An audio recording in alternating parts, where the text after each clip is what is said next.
दोस्तों, कहानी की शुरुआत में हम बाबी को देखते हैं जो अपने घर में होती है और अपने बॉयफ्रेंड कायो को मिस कर रही होती है। जिसके बाद कायो आकर उसे सरप्राइज देता है और उसके बाद बाबी को शादी के लिए प्रपोज करता है। जिसके बाद बाबी भी शादी के लिए मान जाती है क्योंकि वो भी कायो से बहुत प्यार करती थी। उसके बाद कायो बाबी को बताता है कि मुझे क्लाइंट की केस में गवाही देने के लिए कल कोर्ट जाना पड़ेगा। इसके बाद कायो बाबी को इयररिंग गिफ्ट करता है जिसे देखकर वो बहुत खुश हो जाती है। जिसके बाद वो दोनों इंक्यूबेट हो जाते हैं। अगले दिन में बाबी अपने शादी की ड्रेस के लिए नाप दे रही होती है। तभी उसकी फ्रेंड पूछती है, जिसका नाम पैगी होता है, कि तुम अपनी पूरी ज़िंदगी कायो के साथ बिताने के लिए रेडी हो। दरअसल बाबी पहले एक रंगीन मिजाज की लड़की थी जो कि आए दिन नए नए लड़कों के साथ घूमा करती थी, लेकिन कायो के आने के बाद वह पूरी सुधर गई होती है। अगले सीन में हम बाबी और ट्यागो को देखते हैं जो कि कायो का बिजनेस पार्टनर है। जिसके बाद वो दोनों कोर्ट में जाते हैं जहाँ हेयरिंग होने वाली थी। उधर कोर्ट के अंदर हम मार्को को देखते हैं जो कि एक जज होता है। जिसके बाद बाबी और मार्को एक दूसरे को घूर रहे होते हैं। उसके बाद मार्को कायो से पूछता है, तुम्हारा इंपोर्ट कंपनी से क्या लेन देना है।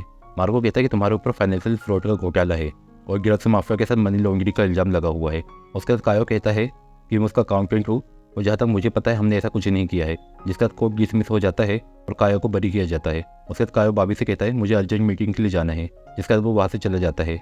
बाबी ने अपने घर पर एक पार्टी रखी होती है जिसमें उसकी सारी फीमेल फ्रेंड्स आई होती है। बाबी को यहाँ कई तरह के गिफ्ट मिलते हैं जिसमें से एक अननोन गिफ्ट मिलता है जिसके अंदर कुछ फोटोज मिलते हैं।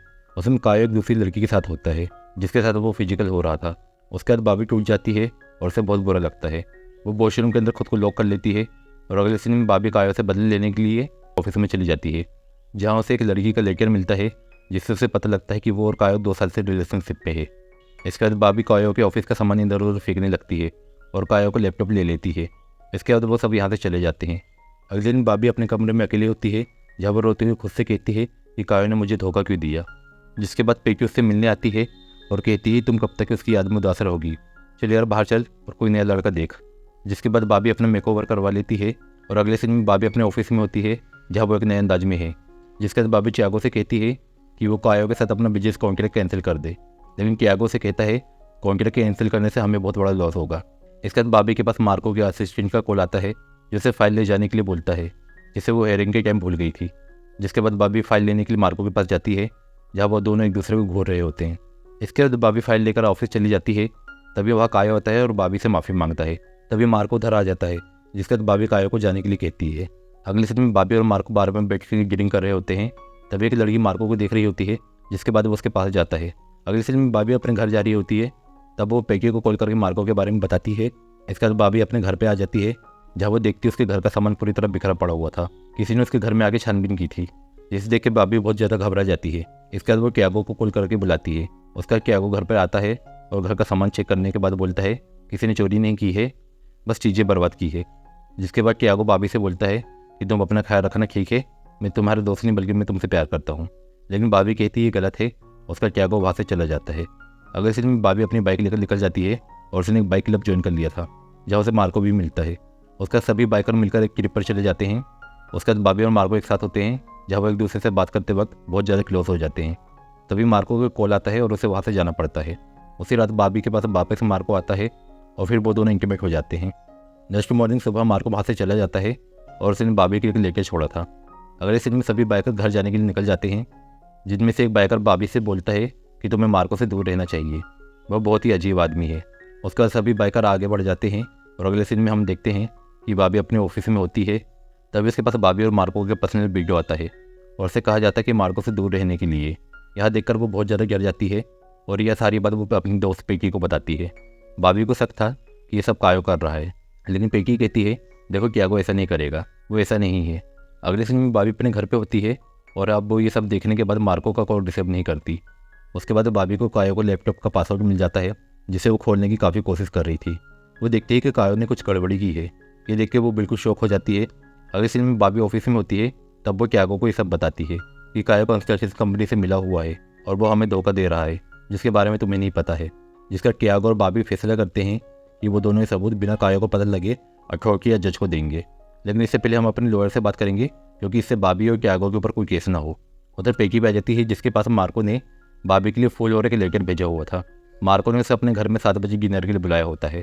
बाबी जाने के लिए तैयार तो नहीं थी, लेकिन पेकी उसे कहती है कि तुम्हें जाना होगा, तुम कायो के घर से कब तक भागोगी। अगले दिन में बाबी अच्छे से तैयार हो जाती है। उसके बाद मार्को का एक आदमी बाबी को लेने के लिए आया होता है। जिसके बाद बाबी मार्को के घर पहुँचती है और फिर वो दोनों कैंडल लाइट डिनर करते हैं। इसके बाद मार्को और बाबी बिस्तर पे चले जाते हैं और एक दूसरे के करीब आ जाते हैं। फिर हम देखते हैं बाबी का मार्को के घर पे आना जाना लगे रहता है। फिर एक दिन मार्को और बाबी बेड पर होते हैं, तब मार्को के घर पे वही औरत आती है जिसे उसने बार में देखा था, जिसका नाम पोला होता है। वो मार्को को बारबी की तरफ देख के बोलती है कि तुमने इसे सच नहीं बताया कि मार्को कैसे तुमने मुझे मुश्किल भरे दिनों में छोड़ दिया था। पोला बाबी से कहती है वो तुम्हें भी इसी तरह छोड़ देगा। बाबी ये सब सुन के वहाँ से जा रही होती है, तब मार्को से रोकता है, लेकिन बाबी उससे कहती है कि तुमने मुझसे झूठ क्यों बोला, अब से तुम मेरा पीछा करना बंद कर देना। उसके बाद बाबी अपनी बाइक लेकर वहाँ से निकल जाती है, तभी रास्ते में उसे कार टक्कर मार देती है और वो ज़मीन पर गिर जाती है। नेक्स्ट सीन में हम बाबी को एक हॉस्पिटल में देखते हैं जहाँ उसका इलाज चल रहा होता है, जिसके कुछ दिनों बाद बाबी ठीक होकर अपने घर पर चली आती है जहाँ वो अपने पेरेंट्स और बेटी के साथ थी। तभी उसके दरवाजे पे मार्को आता है और उसे उस दिन के लिए माफ़ी मांगता है, जिसके बाद मार्को बाबी को अपने साथ हॉस्पिटल ले जाता है। मार्को बाबी को अपनी बेटी को दिखाता है जिसका नाम विक्टोरिया था। मार्को कहता है विक्टोरिया की रेयर बीमारी से गुजर रही है और मार्को कहता है ये सब पोला की लापरवाही से विक्टोरिया की ऐसी हालत हुई है। मैंने कोर्ट में डिवोर्स के लिए अप्लाई किया है, मैं तुमसे प्यार करता हूँ बाबी, और मैं डिवोर्स के बाद तुम्हारे साथ एक नई ज़िंदगी शुरू करना चाहता हूँ। बाबी कहती है मैं अभी खुद प्रॉब्लम में हूँ, मैं इसके बारे में तुम्हें सोचकर बताऊंगी। अगले सीन में हम देखते हैं कि मार्को को उस आदमी के बारे में पता लग जाता है जिसने बाबी को टक्कर मारी थी। नेक्स्ट सीन में हम कायो को देखते हैं जिसे किसी ने बहुत बुरी तरह से मारा था। तभी उसके पास टियागो आता है और फिर हमें पता चलता है कि दोनों मिले हुए होते हैं और कायो और टियागो दोनों कंपनियों के साथ फ्रॉड कर रहे थे। और जब उन लोगों को पता लगा कि कायो को लैपटॉप चोरी हो गया है, तब से वो लोग इसे ढूंढ रहे थे। टियागो कायो से कहता है जब तुम बाबी के ऊपर बहुत सारा पैसा खर्चा कर रहे थे, तभी मैंने तुम्हारी शादी तोड़ने के लिए बाबी के पास वो फ़ोटो भेजी थी, और जब वो मार्को के कुछ ज़्यादा ही करीब आ गई थी तब मैंने उसका एक्सीडेंट करवाया था। अभी दोनों फैसले लेते हैं कि दोनों बाबी को ख़त्म कर देंगे ताकि वो दोनों बच पाए। नेक्स्ट सीन में हम देखते हैं कि टियागो बाबी पे गन दिखाकर उसे दूसरी जगह ले जा रहा था। तभी मार्को का कॉल आता है, जिसके बाद बाबी कॉल उठा के बोल देती है कि मैं टियागो के साथ हूँ। टियागो वो फ़ोन को कट कर देता है। उधर मार्को पेटी को कॉल करके कहता है कि तुम्हारे पास एक ऐप है जिससे तुम बाबी की लोकेशन बता सकती हो, जिसके बाद पेटी उसे एड्रेस बता देती है और फिर मार्को पुलिस को कॉल करके सब कुछ बता देता है। उधर हम देखते हैं कि बाबी टियागो से कहती है कि अगर तुम मुझे छोड़ दो तो मैं किसी से कुछ नहीं कहूँगी, लेकिन टियागो बोलता है कि अब मैं तुम पे भरोसा नहीं कर सकता। अगले सीन में हम देखते हैं टियागो बाबी को लेकर जंगल में आया हुआ है जहाँ कायो बाबी के लिए कब्र खोद चुका होता है। उसके बाद टियागो कायो को बोलता है कि तुम बाबी को गोली मारो, लेकिन कायो ऐसा करने से मना कर देता है। फिर टियागो से गोली मार देता है। टियागो बाबी को भी मारने वाला था, तभी मार्को वहाँ पर आ जाता है और टियागो और मार्को के बीच में लड़ाई हो जाती है, लेकिन मार्को को गोली लग जाती है, जिसके बाद टियागो बाबी के ऊपर गोली चलाने वाला था। तभी पुलिस आकर टियागो पे गोली चला देती है और बाबी को बचा लेती है। अगले सीन में हम देखते हैं कि पुलिस ने कायो और टियागो को अरेस्ट कर लिया होता है और मार्को को हॉस्पिटल ले जाया जाता है। फिर सीन शिफ्ट होता है जहाँ 6 महीने बाद हम मार्को और बाबी को एक साथ देखते हैं, जहाँ विक्टोरिया भी हॉस्पिटल से ठीक होकर लौटने वाली थी, इसलिए वो दोनों काफ़ी हैप्पी होते हैं और यह कहानी यहीं पे ख़त्म हो जाती है। तो दोस्तों, अगर आपको वीडियो अच्छी लगी हो तो वीडियो को लाइक और चैनल को सब्सक्राइब जरूर कीजिए। बाकी मिलते हैं अगले वीडियो में। बाय।